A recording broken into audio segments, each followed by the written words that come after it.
What is up everyone? Welcome back to another tutorial.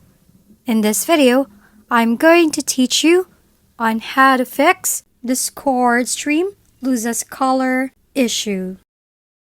To fix this, first you need to make sure that you have a stable and fast internet connection. Try to check this by going to an internet speed checker, which you can access by going through your browser and searching it.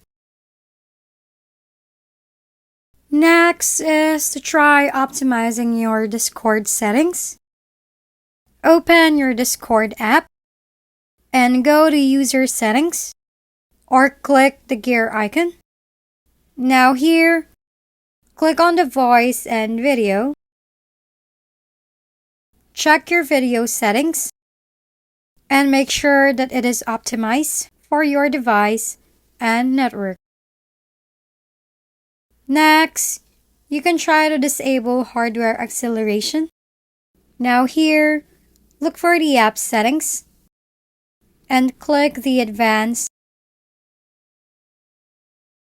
Then disable the hardware acceleration.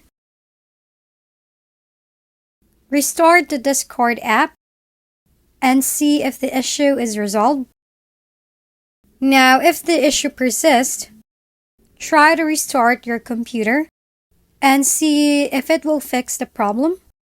If it won't fix the problem, then try to re-download the Discord app on your computer. If you found this video helpful, please like and subscribe. If you have any questions, drop them below and we'll see you on the next video.